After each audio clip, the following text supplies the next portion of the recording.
এই যে চাপা শুটকি, এই চাপা শুটকি দিয়ে ভর্তা বানাবো। এই যে পরিষ্কার করে হচ্ছে ধুয়ে নিয়েছি। তো এই চাপা শুটকি দিয়ে হচ্ছে আজকে একটা ভর্তা বানাবো। এইখানে আমি হচ্ছে ডাঁটার শাক নিয়েছি, ডাঁটার শাক দিয়ে হচ্ছে চাপা শুটকি ভর্তা করব।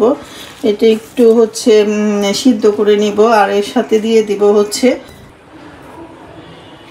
এই যে কয়েকটা হচ্ছে দিয়ে দিলাম হচ্ছে কাঁচা মরিচ, পেঁয়াজ কুচি,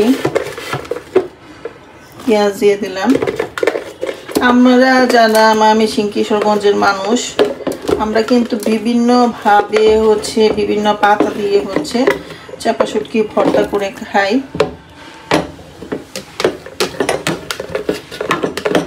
তো আমরা যেহেতু চাপা শুটকিটা অনেক পছন্দ করি, আমরা এটা দিয়ে পিঠা বানাই, অনেক কিছু করি, অনেকভাবে হচ্ছে খাই। এটা কচু পাতা দিয়ে খাই, এভাবে কচু পাতা দিয়ে খাই, এভাবে কাঁকরোলের পাতা দিয়ে খাই, কুমড়া পাতা দিয়ে খাই। হ্যাঁ, জাস্ট উপকরণ হচ্ছে এগুলোই। এটার মধ্যে হচ্ছে এখন শুধু বাদ আছে লবণ। এটা ইচ্ছে করলে হাত দিয়ে, এটা সিদ্ধ হওয়ার পরে হাত দিয়ে চটকিও খাওয়া যাবে, আবার আপনারা চাইলে শিলপাটায় হচ্ছে বেটেও খাওয়া যাবে। ইচ্ছে করলে ব্লেন্ডারে ব্লেন্ড করেও খাওয়া যাবে।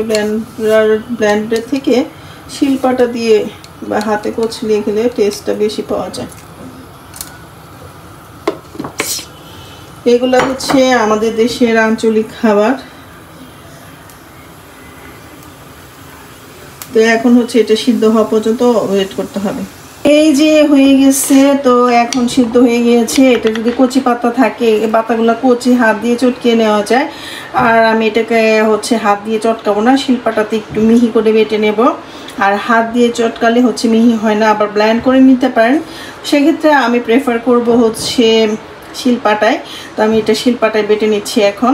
এই যে এখন শিলপাটায় বেটে নিচ্ছি।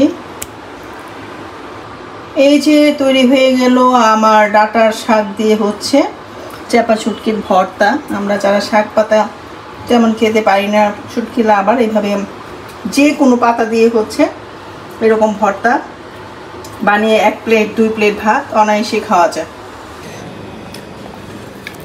এখন হচ্ছে দুপুরে খাওয়া দাওয়া করছি, মনে হচ্ছে যে অমৃত খাচ্ছি। তো এত সাথে যদি লেবু থাকে তাহলে তো কথাই নেই। তো খাওয়া দাওয়ার পর আবার কিছু রান্না বান্না বাকি আছে, তো সেগুলো করব। তো আগে খাওয়াটা শেষ করি, তারপরে। আর ভর্তাটা অসাধারণ।